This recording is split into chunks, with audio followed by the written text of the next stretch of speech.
რა მოხდება თუ ბავშვი საღეჭ რეზინს გადაყლაპავს? ჩემს პატარა მეგობრებს ღეჭვა ძალიან უყვართ. საღეჭ რეზინსაც ხშირად ითხოვენ და უფროსებიც ხშირად აფრთხილებენ, რომ საღეჭი რეზინის ჩაყლაპვა საშიშია. საღეჭი რეზინის მთავარი ინგრედიენტი წებოვანი მასაა, რომელიც მცენარეს საპოდილას წვენის დამუშავებით მიიღება.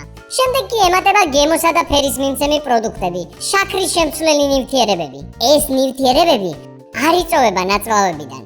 შესაბამისად, თუ ბავშვი საღეჭ რეზინს შემთხვევით ჩაყლაპავს, ეს პატარა გემრიელი ნაჭერი მშვიდობიანად გაივლის კუჭ-ნაწლავის ტრაქტს.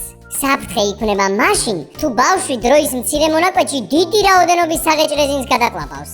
საღეჭი რეზინის ბავშვებისათვის შეთავაზება დასაშვებია მხოლოდ მაშინ, როცა ის აცნობიერებს, რომ ეს კანფეტი არ არის და მისი გადაყლაპვა არ შეიძლება.